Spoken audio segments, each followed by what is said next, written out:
Corruption सिर्फ पैसा नहीं चुराती, ये किसी मरीज की सांस, किसी बच्चे का मुस्तकबिल और कभी-कभी किसी इंसान की जान भी ले लेती है।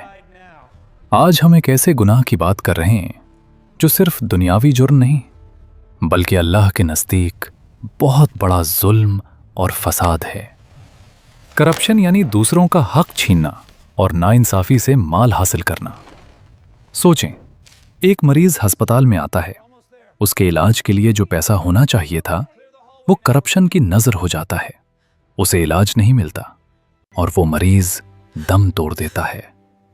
यहां एक बहुत अहम बात, इस्लाम में किसी बेगुनाह इंसान की जान लेना बहुत बड़ा गुनाह है। अल्लाह ताला कुरान में फरमाता है, जिसने किसी एक इंसान को नाहक कत्ल किया, गोया उसने पूरी इंसानियत को कत्ल कर दिया।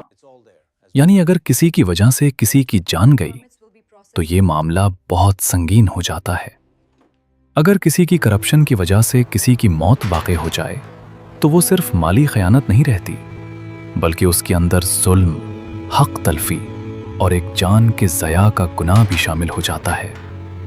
नबी करीम सल्लल्लाहु अलैहि वसल्लम ने फरमाया, जुल्म से बचो, क्योंकि जुल्म क़यामत के दिन अंधेरों का सबब होगा। और एक और हदीस में आता है, अल्लाह उस वक्त तक किसी का हक माफ नहीं फरमाता जब तक बंदा खुद माफ ना करे। यानी अगर किसी का हक मारा गया है तो सिर्फ तौबा काफी नहीं, बल्कि हक वापस करना या माफी लेना जरूरी है।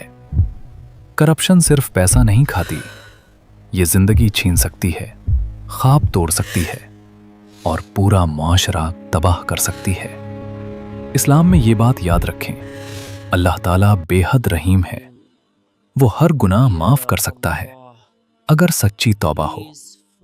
लेकिन हुकूकुल इबाद तब तक माफ नहीं होते जब तक वो हक वापस ना किया जाए या माफी ना मिल जाए। करप्शन करने वाला शख्स सिर्फ दुनिया में नहीं पकड़ा जाता, बल्कि आखिरत में भी उसके लिए सख्त हिसाब है। अगर उसने लोगों का हक मारा है तो उसका हिसाब जरूर होगा, जब तक वो हक वापस ना कर दे या माफी ना ले ले। अल्लाह हमें हर किस्म की करप्शन, जुल्म और खयानत से महफूज रखे, हमें हलाल रिज़्क और साफ दिल अता फरमाए। आमीन।